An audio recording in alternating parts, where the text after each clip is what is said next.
Morning, you're welcome along to Monday morning's OTB AM. We're here with you all the way until about 9:30, and we're going to cover pretty much everything that's happened in the world of sport over the course of the weekend, which it turns out wasn't that much. It's Tommy was making the point earlier on that this is a weekend off in advance of one of the best sporting weeks of the year. I ended up watching more sport at the weekend than I usually do, though. You kind of get carried away. It's like you start to go on a quest to actually find sport, and then suddenly TG Carr has been on for 4 days. And you're there in your own filth watching TG Carr. And that's just what happens over the course of the weekend. That's how life ends. And that's how life ends. Yeah. And I think many people out there will actually be familiar with that idea that you start Saturday afternoon, you're like, what am I going to do this weekend without any sport? And then suddenly it's Sunday evening. But you didn't watch any FA Cup, did you? No, I did not watch any FA Cup. I don't think anybody did. Like, was it the worst FA Cup weekend? I'm talking Friday, Saturday, Sunday. When Pádraig Amon scored to make it 2-1. That was good. That was the highlight. But like 2 minutes of ooh. Even Pádraig Amon's success is getting boring at this stage. He's been like, okay, against Manchester City, it was kind of cool, and seeing Pep Guardiola going up to him and congratulating him afterwards, that was kind of cool. Yeah. So it's not boring. Pádraig Amon for Ireland, he reckons he could do a job. Well, I don't see why not. Like everybody who's succeeding and who's able to play above themselves at a decent level, and for a weird in a weird situation here, he's actually kind of proved that consistently that he can play above himself, which you never really get in the cup run. You get like one moment here or there, but this has happened time and time again where you're like, actually, maybe this guy actually is at the level that he sometimes plays above himself too. Maybe his actual level is a bit higher than we all suspect it is. So you're saying, yeah, get him in there. Well, I'm like, give him a chance. Let's give him a chance. Why not? What do you think? I think that given that we're trolling anybody who has like the sniff of an Irish passport, let's go with the lad from Carlow who scored some goals in the cup. Come on. Literally, this guy, he's not only Irish, he's not even touching the sea. He's that much of a Midlandser, if you can use that phrase. Get him in the squad. Yeah, okay. And why was it such a crap weekend of sport? No Premier League, no Six Nations. It was Gaelic football. It was an amazing weekend. An inter-county level. It was an amazing weekend of sport. It had hurling and League of Ireland, and that's pretty much all you watch, and the club football semi-finals. Well, exactly. Actually, now that you say it was a pretty good weekend. So, if you were trying to pick a weekend to launch the league, the weekend where it's an FA Cup weekend and no one cares about the Premier League for a week is exactly the weekend to do it. It was perfect. It was. They get hammered all the time for all the missteps they make, but that was a bit of genius. Like FA Cup weekend, yeah, we'll go there. Total genius. It's like they couldn't have timed it any better. I went to see Bows on Friday night. They were up against Finn Harp. It's the first time I ever went to a League of Ireland game. And where did you go? Where did I go? Yeah. I went to Dailymount. Yeah. To see so here's a picture. Hot take for my first League of Ireland game. Daniel Mondrow. Mandroyu is how I was pronouncing it in my head, but I'm sure that somebody will be in touch to correct me on that one. As far as I could gather, new signing for Bows. Came from Brighton, had been in with the under-20s at Brighton, and has been in and around the talks when it comes to Stephen Kenny's under-21 squad. All right. Excellent player. It's I do find, like, just speaking to some people after the game and people who might have gone regularly to games, people are very apologetic about the League of Ireland, and maybe there's good reason for it. But I really enjoyed myself. I had a really good evening. Like, it went a lot quicker than a lot of Premier League games you'll watch on television, because ultimately, I'm not sure what you think. Does the standard actually become irrelevant after a period of time? Do you just get used to what you're watching and everything else is actually far more significant than the actual standard of what you're watching? Well, if it's competitive, that's the first exactly, part. Exactly. Standard does matter after a period of time, though, because, like, you know, you're only willing to go with something as long as you think it's not a waste of your time. And I'm not saying that you're getting there at all with the league. The main thing, what did you think of the stadium, and what did you think of the facilities?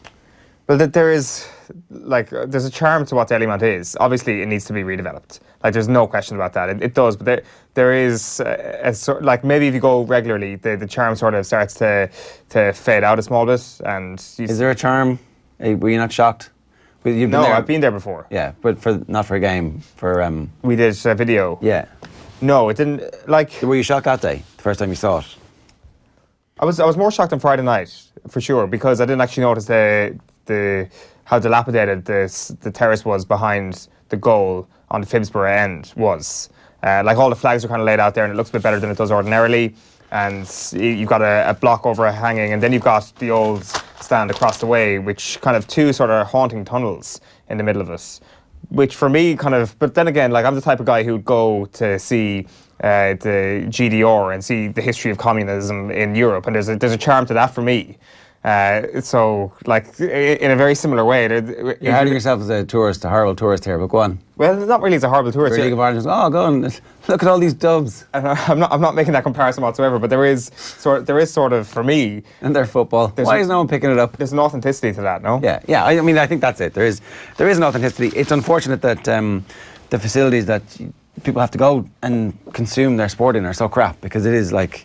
I was definitely shocked at how dilapidated the whole thing got. And when there's no point in spending any money on it now, because they know it's going to be redone, and I can see they're in that kind of interregnum where you're like, okay, well, let's not waste any money. Let's just get this serviceable and move on to when this is like a gleaming edifice and some kind of monument to Irish football. Well, it's true. The bad news is that the good news is that there's a Dublin derby happening this day next week. The bad news is that it's already a sellout, so my second trip to Delhi-Mount is going to have to wait for a little while longer, I think. There was a couple of other things happening at the weekend. Racing was good at the weekend. There's a very famous horse called Tiger Roll, who we've been involved with in the past, and we all kind of had a look at it, and we're like, 25 to 1 Tiger Roll, it's a 6-horse race. I mean, that's a bit ridiculous, isn't it? And everybody looked at it and did nothing about it, and then Tiger Roll pissed it home. Yeah, like if I was looking at that start list, I would be thinking to myself, God, how Tiger Roll has fallen, without knowing a single thing about how Tiger Roll has done over the last year or two. Just saying 25 to 1, God, oh, how the mighty have fallen. Yeah. And it turns out that the mighty are fallen no more. No, the mighty are like roaring back, and now all of a sudden there's like a lot of emotional hope that things are going to turn around in time for Cheltenham. Moral of the story is bet all your money on a horse's name you recognise. And at 25 to 1. Especially when you see now 25 to 1 price. So we'll obviously be beginning our build-up to Cheltenham on the show sooner rather than later. And we'll have a very special daily Cheltenham show that we'll be telling you about coming your way in just a little while as well. One of the other things that we wanted to talk about was the Ger and Connolly situation, back playing club football obviously. The Dubs hurling boss, Matty Kenny, obviously Dublin played his home county of Galway the weekend, and they probably heading into that going, ooh, Galway drew a Carlow last week, what's going to happen here? But Galway were back to, well, something akin to their best anyway. And afterwards, our reporter Stephen Doyle caught up with Matty Kenny, and here he is asking him the question about Ger and Connolly. Have a look. You can shoot this down if you want as well. Look, obviously there was a lot of talk the last couple of weeks about Ger and Connolly coming back to Dublin, being in training, that kind of thing. Was he ever on your radar at all to maybe try and get him in with the hurling panel? No, he wasn't. Because I haven't spoken to Jim. No, he's no, the answer is I haven't spoken to him. And if he wasn't going to play football this year, do you think you'd be interested in maybe giving him a call and try and get him involved? I don't think so. I'm quite happy with the squad I have at the moment. We have a lot of talent and quality in our squad, so we picked our squad for the league, and this is what we're moving forward with. All right, that's fair enough. That's the end of that. Yeah, shot that one down straight away. Fair play for asking the question. He's playing league football again with Vincent's at the weekend. We're now in a situation where if Ger and Connolly laces a pair of boots, he's going back to the Dubs, which may simply not be the case. Maybe he's just going to have a great season with St Vincent's, and that'll be that. And we'll try and overcomplicate things, but maybe there's no story to overcomplicate here. He just loves his club, and maybe like. Do you make Vincent's immediately favourites for next year's All-Ireland for the 2020? Well, potentially you've got Ger and Connolly focusing on all of that. Like I wonder, is there a situation where you're a footballer and you just love playing football, and maybe the constraints of being an inter-county footballer don't particularly suit you? Yeah, especially if you've had a really successful inter-county career. I think if you'd never won, or if you'd been a part of a team who'd been close and beaten and close and beaten and close and beaten, then it would be harder to walk away. But it's probably a bit easier to step away if you've reached all the heights that you wanted to reach. Yeah, the mountain has been scaled. Yeah. from a Connolly perspective. You're just doing it again to like rub people's noses in it. I think so. Like the one mountain that hasn't been scaled, I guess, is actually taking Vincent's all the way to an All-Ireland. So they have, yeah. That's with Connolly. Yeah. Like there was the All-Ireland final scored an outrageous goal, or was it the semi-final? Yes. The final was Yes, I forgot about that. It's like one of the most. He's done everything. One of the most athletically amazing goals that you're ever going to see. Do you remember it?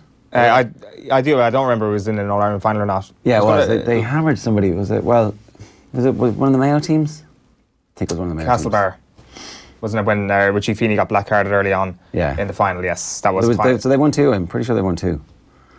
Tommy will confirm this for us, but Yeah, but I can't remember if I've actually forgotten that. Or maybe 1-1 beaten in the final. And the other one was, well, the other thing I was going to suggest as well is, that old footballer of the year gong that everybody says he so deserves. Yeah.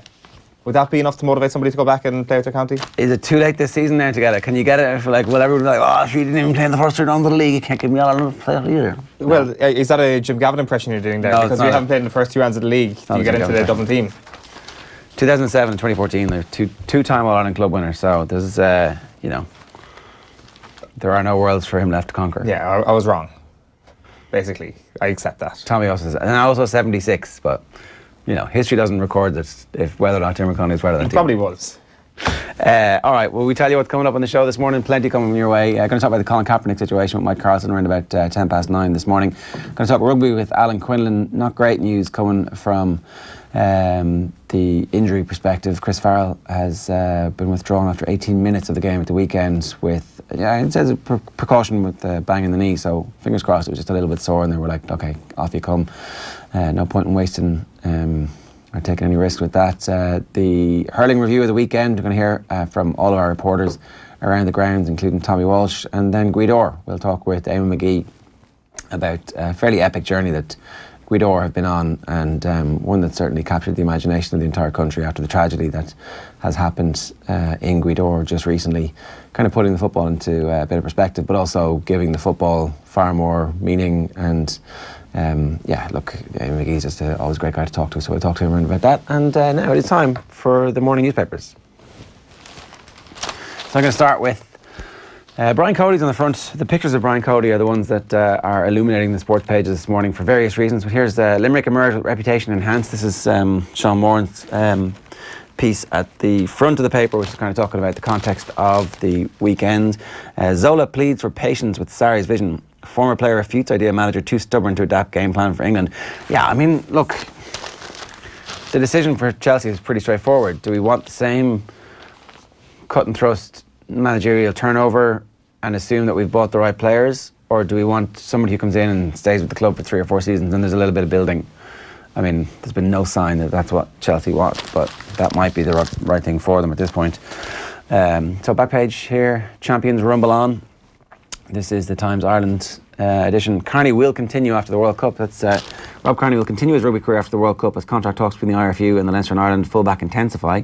However, the 32-year-old also admitted that the idea of following Sean O'Brien abroad is a temptation. So, I mean, a couple of years in the south of France would be nice, wouldn't it? Well, of course it would. You'd be pretty happy to go and and again, Rob Kearney, he's 9 caps short of 100 Ireland caps, despite some awful injury problems, all of which he has bounced back from. Well, you should point out here that London Irish, funnily enough, is not located in the south of France. No, but I'm saying, if you're Rob Kearney, you're yeah, London, great, a lot of traffic, very expensive, Brexit. South of France, nice, sunny. Good food. I mean, come on, let's go.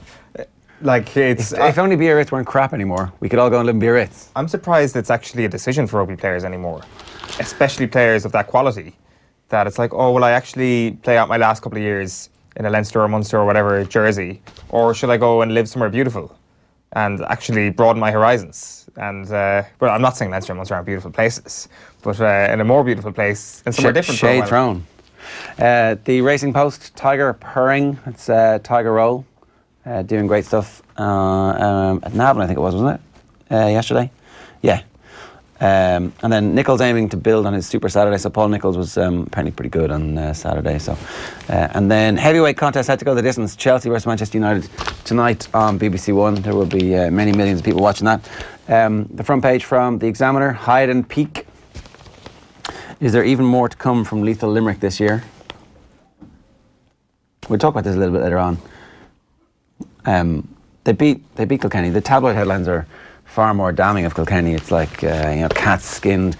It's a great picture on the front from the racing. Saddle sore jockey Stephen Connor parts company with Orpin Wells, while Timmy Love and Fiddler of Dooney also fall at the last fence at Punchestown's point-to-point meeting yesterday. All were unscathed in their falls, which is great to see. It's a great picture. And then there you go. Shane Dowling celebrates scoring Limerick's first goal against Kilkenny. Shane Dowling was pretty good yesterday. Treaty rise to the occasion. And Eamon Sweeney, Kilkenny lucky to be in Leinster because they wouldn't make the top 3 in Munster. Correct. I mean, yeah.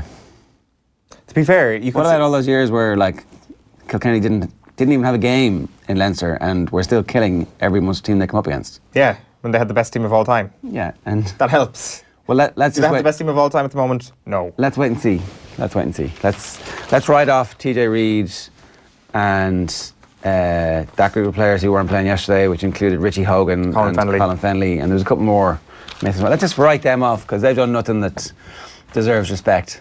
I mean, Kilkenny not in the top 3 in Munster. Let's wait and see.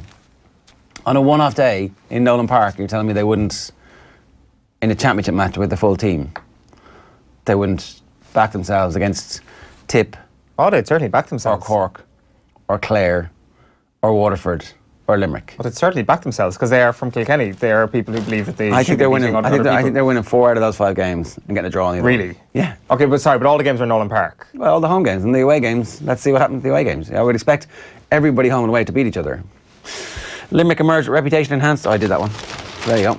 Not doing that twice. Back page of the Herald is all I need to lift it again. Solskjaer can close in on long-term United deals, says the headlines here. It's Chelsea against Manchester United at 7:30, and Jim Lowe on options as Connolly in action. So this is just to mention up the Connolly, who kicked 4 points from play in his first competitive appearance. He came on as a substitute in Vincent's Dublin Senior Football Championship since the Championship semi-final loss to St Jude's, I should say. And he's also, Conor McKeown's piece here speaks about some of the injury worries that Jim Gavin has. So Eric Lowndes is expected to miss the game. John Small is suspended. So the squad depth will really be tested from a Dublin perspective this weekend against Mayo. The back page of the Mirror this morning is Sarri fall. Struggling Chelsea boss will stick with style of play, even if it costs him his job at the Bridge. And Bryce Catt's torn limb from limb, There you says go. the back Torn limb of the from Mirror limb. there. That means they're getting hammered. And they were beaten. They were well beaten. But I think we should just all calm down. It's February. The ground is heavy. Like, I take your point, as in, look at the warning signs we've had before, namely this time 2 years ago when we were saying, so are Tip going to win 2, 3, 4, 5 in a row? Galway last year, all the way up to the middle of the summer. Sure, they haven't even got going yet. Exactly. That being said, Galway played terrible on an All-Ireland final and almost managed to rob a draw. So, like, Galway's form, I would say, actually kind of maintained a decent bit throughout the year. They just had an off day on the All-Ireland final. Now, that being said, the whole product that you show about Galway last year is who was the one team other than Limerick who really managed to give Galway a game last year? It was Kilkenny. Kilkenny could have beaten them on the first day, and how different things could have been on that occasion if they'd won Leinster last year. So, like, I part of me agrees with you that we've always been quite quick to rejoice in the fall of Brian Cody's Kilkenny. But is there not a chipping away of... Speak for yourself. Go on. Like, I mean, torn limb from limb, treaty skin Cody's cats. Like, we always want to see the greatest teams show a bit of mortality. And whenever that's happened with Kilkenny over the years, there's always been a rush to say, well, this Kilkenny team is finished. Like, I do wonder if it's actually just a slow chipping away of that aura is what we've seen over the last couple of years, rather than any immediate downfall. Which I think is how most empires do go down, right? Yeah, but like, I mean, you made a very good point earlier. It was the greatest team of all time that they had. Like, a lot of those players have gone. It couldn't have stayed on forever. No, so now they're just a normal team. But like, the notion that they're not in the top 3 teams in Munster, I mean, which of the flaky teams in Munster are you going to back to beat Kilkenny when it comes down to the wire? Well, in the Munster Hurling Championship, I'd certainly be back in Limerick at the moment. In the Munster Championship, I'd be back in Cork at the moment. As weird as that sounds, Since Kilkenny aren't going to be playing in the Munster, and I would be backing Clare, Ireland semi-final Clare or then. Tip as well. Clare. Yeah. Okay. Now I know Clare haven't exactly. So I tipped Galway to win the All Ireland. On the basis of the 2013 All Ireland final, is that like? On the basis of what they showed last year, Clare. Now I know they've kind of sunk to their old habits at the weekend, which is, conceding 1-5 from play and still losing a match because they just fouled left, right and centre, which is a humongous problem from anybody who might have backed Clare at the start of the year to win the All-Ireland. But I still think they've got an ability in them to take down somebody like Kilkenny. As you say, it's a debate. The fact that it's a debate kind of proves the point, doesn't it? That they may not finish in the top 3 in Munster. Like, you can make a case for all of the Munster teams beating them. Like, of course, it's Kilkenny. You can make a case for Kilkenny beating anybody as well, but... that's the nature of the debate, isn't it? Well, I just think that there's writing off Kilkenny at this stage when they don't have their best players, and there's the actual reality of the situation that we've seen bad Kilkenny teams be competitive, and this one probably won't be a bad Kilkenny team. It's going to be a reasonable Kilkenny team when they get their players fit. Now, some of those players have chronic injury situations and they might not be back to where they were in the past, but there's also the possibility that they will be. Back page of the Star this morning is don't sack Sarri, he'll get it right soon, pleads Zola. Roger says card luck for Scott. You've got McGee hitting back at Brady, and Treaty skins Cody's Cats, says the hurling headline there. At the back page of the Irish Daily Mail is no panic yet. Treaty cruised past Cats, but Cody is calm. And also an exclusive here. Cardiff ready to sue Salah agent over transfer fee. That is an exclusive. The Mail are the only newspaper with that story. Oh wait, the back of the Sun. Call the cops on Salah deal. An exclusive, huge exclusive, says Neil Ashton. Cardiff demand a full inquiry. And Brian is not worried yet, says the Gordon Manning headline on Limerick 218, Kilkenny 15 points. And also Zidane maps out what he wants to be Chelsea boss. So Zinedine Zidane wants the Chelsea job if they match his terms and ambition. He's keen to turn the Blues into contenders again at home and abroad with a £200 million transfer kitty. That's what he wants if he's going to become Chelsea boss. Back page of The Guardian then this morning, it's Donald McRae speaking with Ryan Giggs. I was trying... This is Donald McRae, like, always gets to the heart of these big interviews. What's going to happen here? I was trying to find something to help me get through the day, the week, the year. The main focus, there is no mention of any advertising campaign surrounding the Giggs family. There is interesting stuff about kind of transitioning from his playing days into his post-playing days, seeing a psychologist and things like that to try and cope with that, and also the loneliness of being a manager. And it doesn't really kind of specify that being an international manager is a more lonely existence than being a club manager.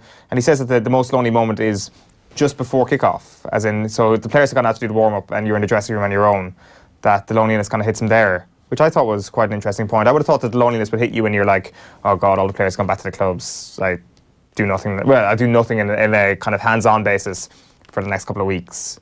But he says it's just in the hour or so leading up to kickoff when they're out warming up and he's in the dressing room, that's when he gets those pangs. Yeah. Is it, is it loneliness or is it like an inability to make any difference at that point that you previously, when you were a player, that was the hour where you were talking yourself into, I'm Ryan Giggs, I'm going to get the ball in the halfway line, dribble past everybody and smack it into the top corner for one of the most iconic goals of all time. And I have that at any point in the game, I can do that. Whereas now it's like, well, I can make some substitutions, I can shout a lot, I can wave around, I can have a go at their manager, I can like wave to the crowd and try and get something going. It's that completely, it's that inability to make any difference. Yeah, maybe that's... Your time in the spotlight is over.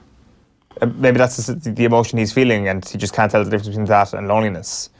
There has to be an issue for somebody as talented as Ryan Giggs, especially if you're managing on an international level when ultimately a Wales team is never going to be an unbelievable team. At the moment he's got himself a very, very, very good squad from a Welsh perspective, and when you see players that sometimes are inevitably going to let you down time after time because they're not as good as Ryan Giggs was, then there must be a frustration to that as well as the kind of helplessness.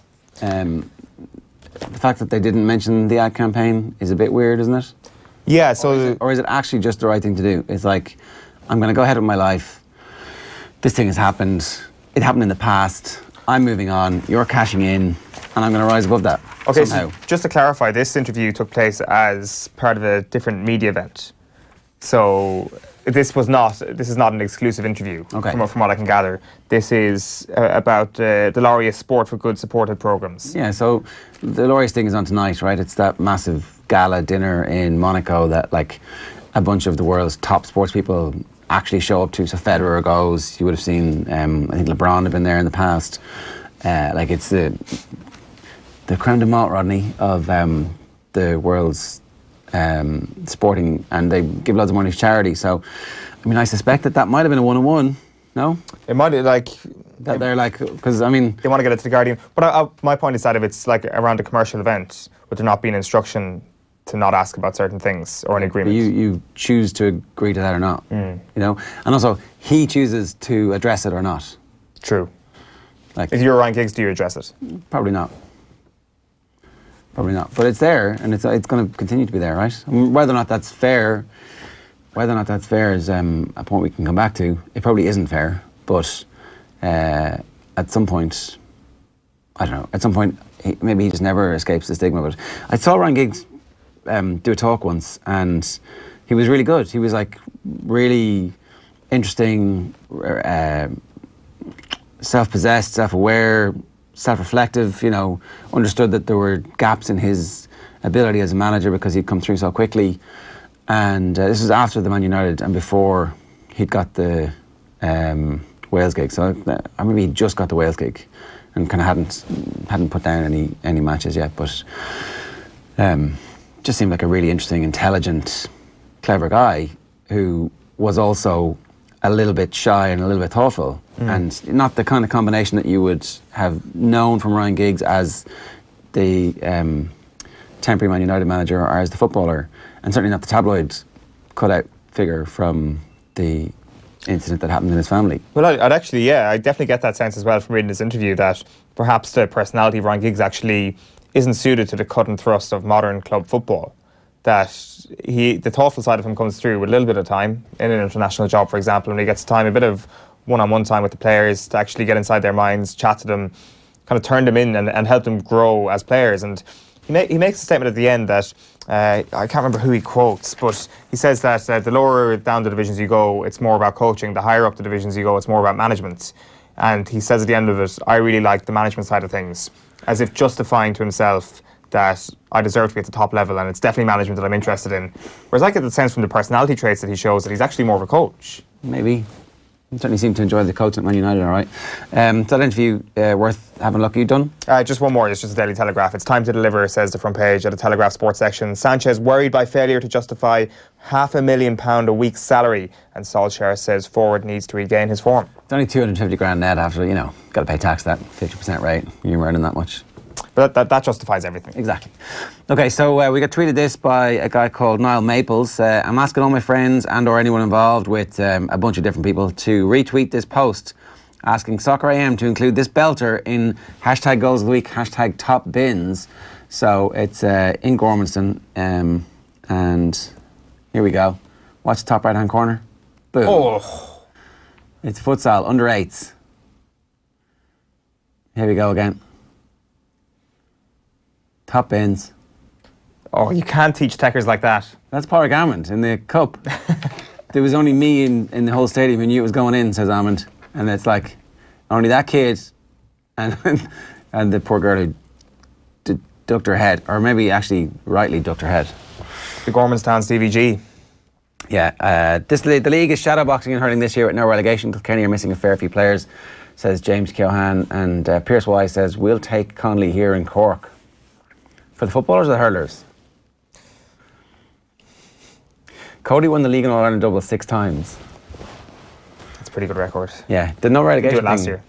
You forget that it factors into the challenge. No? Ultimately, yeah. Of course it has a factor. It is shadowboxing. Like you have to admit that when you make the case about Kilkenny, that there are bigger days ahead, and there's only nobody in Ireland knows that more than Brian Cody.